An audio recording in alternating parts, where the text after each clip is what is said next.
Ngayong araw ay samahan niyo akong muli sa aking panibagong pagtuklas dito sa Paris.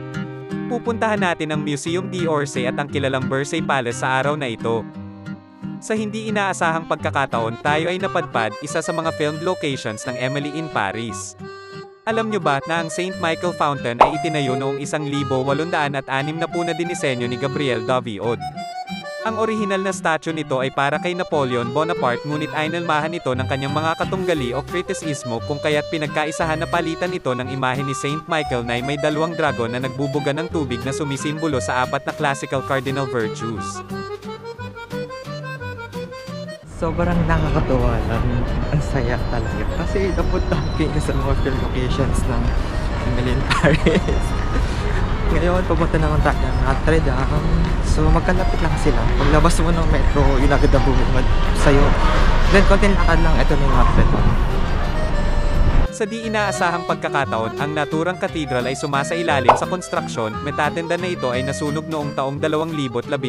Ang Notre Dame de Paris o kilala sa tawag na Our Lady of Paris ay itinayo noong 1163 at binuksan noong 1345. Ito ay isang medieval Catholic cathedral na nakatayo sa isla ng Seine River. Isa ito sa ikinukonsiderang pinakamagandang Gothic architecture sa Paris. Mula sa Notre Dame, tayo ay lalakad patungong Museum d'Orsay. May kalayuan ang ating susunod na destinasyon, ngunit napagdesisyonan kong lokadin upang sa ganon ay ma-enjoy natin ang mga tanawin dito sa Paris. Sa lamig ng klima dito, sadya namang mag-enjoy ka sa paglalakad habang nakikita mo ang magagandang istruktura ng syudad. Paalala po lamang sa mga magnanais na pumasyal dito, kailangan po nating magdoble ingat dito. Katulad sa ibang syudad, talamak po dito ang pickpocketing.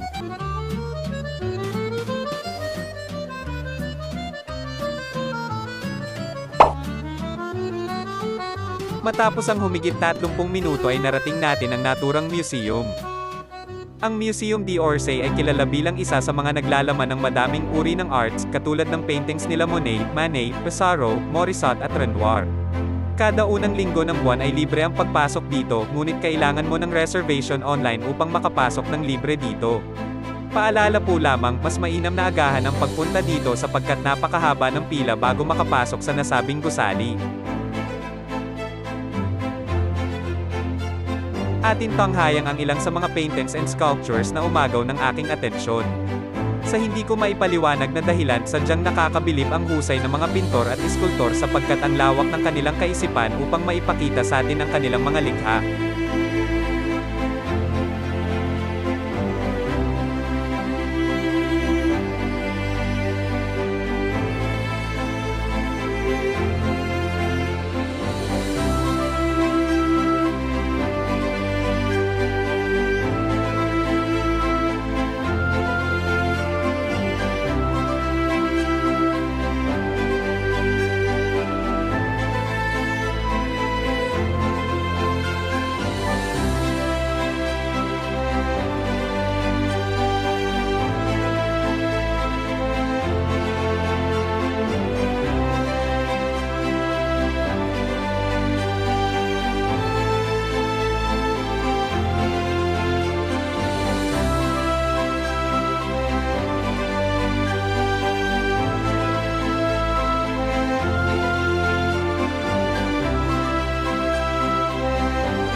Matapos ang ilang oras na ating pagmamasid sa kanilang mga likha, maaari kang magpahinga at kumain sa isang restaurant sa loob mismo ng gusali. Matapos ang pagtuklas sa loob ng museum, tayo ay tatango ngayon sa isang magarbong palasyo na tinatawag na Versailles Palace. Humigit isang oras ang biyahe mula Museum d'Orsay patungong Versailles Palace gamit ang train. Ang naturang palasyo ay nakatayo sa labas ng Paris na may layong 19 na kilometro sa gawing kanluran ng Paris. May 10 minutong paglalakad bago marating ang nasabing palasyo mula sa pinakamalapit na istasyon.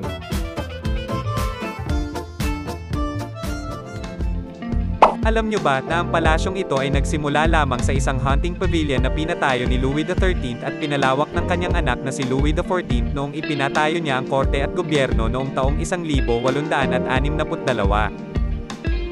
At simula nga noon ay lalo pa itong lumawak sa mga sumunod na hari hanggang sa sumapit ang French Revolution. Ang palasyo ay may sukat na 63,154 square meter at may kabuoang bilang na 2,300 na kwarto. Habang ang buong nasasakupan nito kasama ang mga gardens ay may kabuoang sukat na 800 ektarya. Halos katumbas ito ng 14 na sukat ng Rizal Park o 18 sukat ng Holy See or Vatican City. Ang palasyong ito ay naging sentro ng gobyerno noong 1862 at dito din naputol o nahinto ang kapangyarihan ng royal family noong nagkaroon ng French Revolution taong 1789 kung saan sapilitang napaalis si Louis XVI upang iwan ang Versailles para sa Paris. Simula noon, ang palasyo ay hindi na naging tirahan ng mga royal family at noong 19 na siglo, ito ay naging Museum of the History of France sa utos ni Haring Louis Philippe noong taong 1837.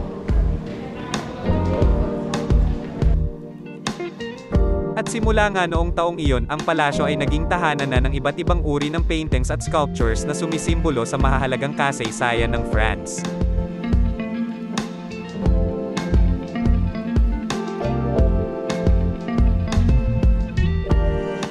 Ating tunghayan at ikutin ang ilan mga chambers na naglalaman ng iba't ibang uri ng paintings and sculptures.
Area na to. Daming chandelier.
Look at the view, guys.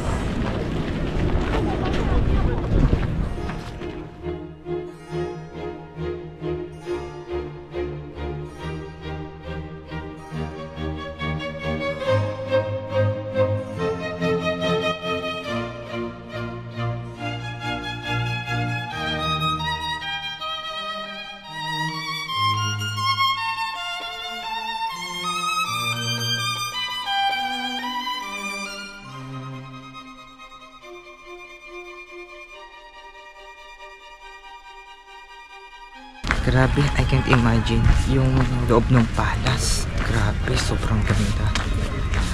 Yung pinakang hari nila. Napasok namin yung chamber niya. Tapos ngayon, andito lang tayo sa kanilang garden. Garden lang nila to.